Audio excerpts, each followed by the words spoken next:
सबसे बड़ी प्रॉब्लम अगर एक जेई एस्पिरेंट की होती है, जो बच्चा 11th टू 12th में जस्ट मूव हुआ है या होने वाला है, आपकी बात कर रहा हूँ 2025 एस्पिरेंट्स की, या फ्यूचर में भी देखा तो 11th टू 12th कोई भी जा रहा है। सबसे बड़ी प्रॉब्लम जो होती है वो ये होती है कि आपका 11th का या तो बहुत बड़ा सिलेबस या एक सब्सटेंशियल पार्ट बचा हुआ है जो आपने या तो कवर नहीं किया, आपने पढ़ा नहीं, आपको समझ में नहीं आया, छूट गया, what ever it is, backlog basically. वो आपको 12th में कैसे कवर करना है while balancing your class 12th, very very big problem. आज हम इसकी सॉल्यूशन अच्छे से ढूंढेंगे। नए हो चैनल को सब्सक्राइब नोटिफाई कर लो, यहाँ पे बढ़िया बढ़िया वीडियोस डालता हूँ जेई प्रेप की। और फ्री नोट्स चाहिए जेई प्रेपरेशन के लिए, फ्री नोट्स तीनों सब्जेक्ट के 11th प्लस 12th जो मैंने खुद बनाए हैं आपके लिए। तो जाओ डिस्क्रिप्शन में एकेडबूस्ट ऐप का लिंक दिया है, उसमें नीचे जाओगे, ऐप में जाओ, अकाउंट बनाओ, तुम्हें नोट्स मिल जाएंगे। बहुत ही प्यारी चीज़ है, वो तो यूज़ करनी है, कोई पैसे वैसे नहीं लग रहे, ठीक है। तो वीडियो के बाद जाके जरूर करना वो। तो बात करते हैं बैकलॉग कवरेज की। तो बैकलॉग में भी तीन चीजें आती हैं, ठीक है। सबसे पहली चीज आती है प्रिवेंशन। अब प्रिवेंशन अब तो कर नहीं सकते, ठीक है। अब तो कैसे प्रिवेंट करोगे, बैकलॉग बन गई तो बन गई है। लेकिन एक लेसन आपको लेना है कि 11th में हमारी बैकलॉग बन गई, उससे आज आपको बहुत दिक्कत हो रही होगी, तो 12th में ये गलती हमें नहीं करनी है। क्योंकि 12th में आपको बताया भी था पिछली वीडियो में कि 80% जेई प्रेप 12th में होती है, राइट।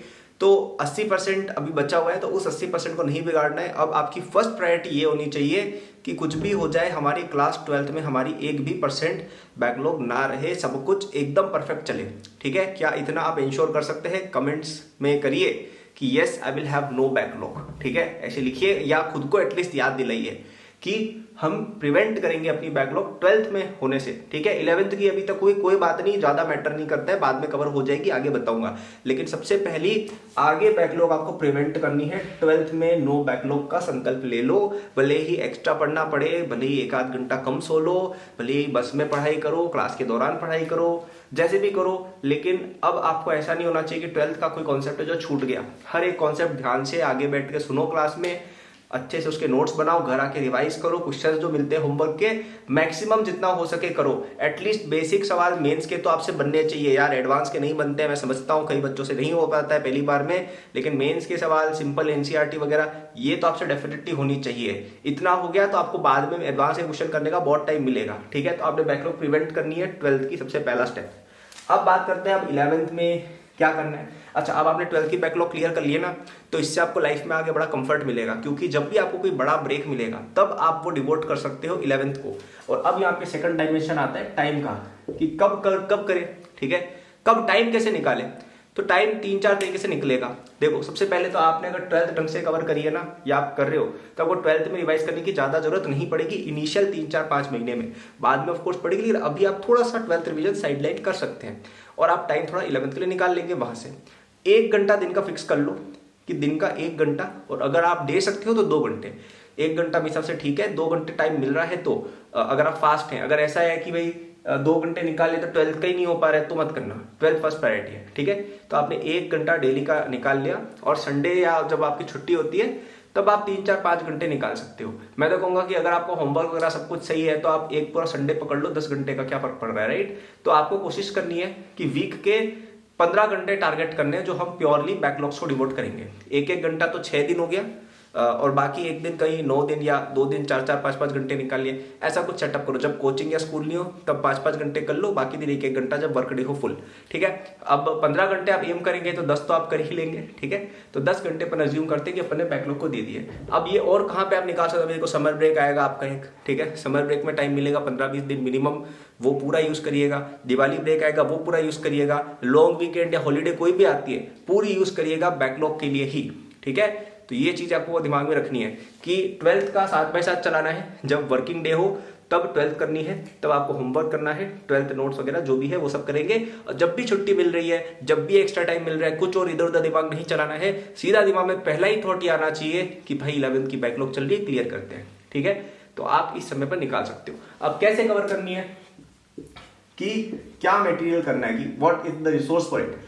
तो मेरे हिसाब से बेस्ट मटेरियल तो है, आपने 11th में आपने पढ़ाई की, आपने कुछ तो नोट्स बनाए होंगे अपनी कोचिंग से। अगर सेल्फ स्टडी भी करते हैं आपके पास कुछ तो किताब होगी, कुछ तो यूट्यूब पे कुछ तो होगा ना, यूं तो है नहीं बस हवा में तैयारी चल रही है। So what ever your material is, उसके नोट्स आपके पास अगर है उसी से पढ़ लो। बहुत ज्यादा डेप्थ में जाके पढ़ के कुछ मिलने नहीं वाला है, क्योंकि आपने शायद अगर ऑलरेडी 11th की कोचिंग की हुई है तो आपको कुछ तो पता होगा ना, 30-40% चीज़ें आपको पहले से पता होंगी।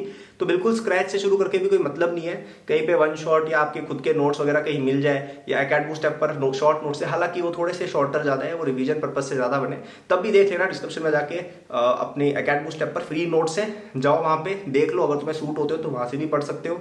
ठीक है, तो ये आपका रहेगा थ्योरी का मटेरियल, और क्वेश्चंस आपको बिल्कुल बेसिक लेवल के करने हैं। मतलब ऐसा मत करना कि एडवांस की पीवाईक्यू या इरोडोव ने ये सब करने लग जाओ बैकलॉग के नाम पे, नहीं, आपको सिंपल आपकी कोचिंग के एक्सरसाइज 1 और मेंस के पीवाईक्यू भी देख सकते हो, दैट्स इट। अभी के लिए केवल इतना करना है। बैकलॉग लेने का मतलब ये नहीं होता है कि आपसे उस टॉपिक के सबके सब सवाल बनने लग गए। इट जस्ट मीन्स कि आपको बेसिक्स आते हैं और आपके सामने जेईई मेन का पेपर रख दिया गया, आप क्वेश्चन बना लोगे 70-80%। ठीक है, एडवांस का तैयारी करने का बहुत टाइम आगे मिलेगा और ज्यादातर बच्चे बाद में ही करते हैं। ठीक है, स्पेशली जिन बच्चों की बैकलॉग चल रही है वो, तो आप लोग अभी बेसिक्स पर ध्यान दो। Material should be basic. ठीक है, ज्यादा नहीं सोचना है, प्रिवेंशन करनी है एक तो बैकलॉग की आगे बिल्ड होने से, दूसरा टाइम कब निकालना है, वीकेंड्स पर, हॉलीडेज पर, और दिन का 1 घंटा डेली, हफ्ते का 10 से 15 घंटे टारगेट मिनिमम करना है फॉर जस्ट बैकलॉग्स। ढंग से चलोगे 2-3-4 महीने में कवर हो जाएगी, क्योंकि बाद में टाइम नहीं मिलेगा। जब आपके 12th के लास्ट के 6 महीने बच्चे होंगे ना, तब आप पे बहुत प्रेशर होगा, सिलेबस भी फास्ट रन होगा, रिवीजन का प्रेशर भी बढ़ेगा, मेजर टेस्ट होने लगेंगे, बोर्ड्स पास आएंगे, स्कूल वालों का भी टेंशन रहेगा, और आपका मेंस भी पास आएगा, राइट। तो अभी जो हो गया लेट्स से सितंबर-अक्टूबर तक वो हो गया, उसके बाद कुछ ना होगा। ठीक है, और लास्ट में मटेरियल बता दिया, आपके एग्जिस्टिंग नोट्स और आपके एग्जिस्टिंग लेक्चर्स और एक्सरसाइज सिंपल वाली। ठीक है, आपको और बेटर मटेरियल चाहिए जो बैकलॉग के लिए फोकस्ड हो, और आप चाहते हो कि यार मैं आपका करा दूं, तो मेरा जेईई 2025 कोर्स आपके लिए बेस्ट है। 12 अप्रैल आई थिंक कल ही है, कल रात तक आपको उस पर डिस्काउंट भी मिल रहा है। यूजुअली वो कोर्स 10,000 to 15,000 का सेल होता है, लेकिन अभी टिल 12th रात तक आपको वो कोर्स केवल 4,999 5,000 में मिलेगा। ठीक है, तो डिस्क्रिप्शन में जाओ, वहां पे आपको पहला लिंक जो है वो उस कोर्स का ही दिया हुआ है, आप क्लिक करेंगे, ऑनलाइन पेमेंट करेंगे, आपको कोर्स मिल जाएगा। जेईई एडवांस 2025 तक वैलिड है। उस कोर्स को पूरा पढ़ोगे, पूरा एक एक लेक्चर मेरा देखोगे, एक एक क्वेश्चन कराओगे, तुम्हारा अच्छा, बहुत ही अच्छे कॉलेज में डेफिनेटली सिलेक्शन हो जाएगा। ठीक है, बस वो आपसे मैं केवल 2 चीज मांग रहा हूँ, मेहनत करना, उस कोर्स को कंप्लीट करना, और आप एग्जाम के दिन गड़बड़ी करके मत आ जाना। ठीक है, ये दोनों चीजें आपने कर ली, आपको बहुत ही अच्छा कॉलेज डेफिनेटली मिल जाएगा, आईआईटी भी मिल सकता है। ठीक है, मिल सकता है कि आप मेहनत करेंगे बिल्कुल मिल जाएगा। ठीक है, तो उसमें सब कुछ कंटेंट है और वो बैकलॉग के लिए बना हुआ है। उसमें हर एक चैप्टर को बहुत ही प्रिसाइज तरीके से कवर किया है कि 2 से 3 घंटे मैक्स में आपको चैप्टर समझ में आ जाए और क्वेश्चन करने की कैपेसिटी पर आ जाए। तो जो अपना बैकलॉग का भी था, मैंने क्या बोला आपको कि बैकलॉग ऐसी नहीं होती है कि आपको बहुत ही भयंकर चीज आने लग जाए, आपसे बेसिक्स हो गए, दैट्स इनफ। तो वो एग्जैक्टली वो कोर्स आपको उसमें मेरे लेक्चर उसमें अच्छा मैंने पढ़ा है, ये सब जो बैकलॉग वाली बातें करो सब मैंने पढ़ा है। ठीक है, तो वो काफी हेल्प होगी। अच्छा, उसके अंदर आपको एडवांस के लिए पढ़ना है, उसके लिए भी लेक्चर्स हमने अरेंज किए हुए हैं, आपको प्रैक्टिस वगैरह टेस्ट सब कुछ मिलेगा। तो अगर आपने यहाँ तक वीडियोस देखी, आपको कुछ हद तक विश्वास है कि यार मुझे कुछ बातें शायद पता है, तो केवल 5,000 रुपीज के सम में आपका पूरा काम हो जाएगा। ठीक है, तो जाके डेफिनेटली डिस्क्रिप्शन में से लीजिए। और अगर आपके पास अफोर्डेबिलिटी नहीं है, कोई बात नहीं, शॉर्ट नोट्स तो ले ही लो भाई, वो तो फ्री है नीचे जाके। ठीक है, वो तो बिल्कुल लेने ही लेने चाहिए, आप वो ही नहीं ले रहे हो यानी आपको शायद पढ़ना ही नहीं है।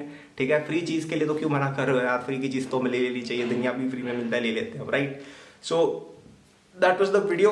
तीनों बातें फॉलो करना, लाइक सब्सक्राइब कर दो। अगर इस तरह की और वीडियोस चाहिए आपको, नीचे आपको कोर्स का लिंक मिल जाएगा और नोट्स का लिंक भी मिल जाएगा।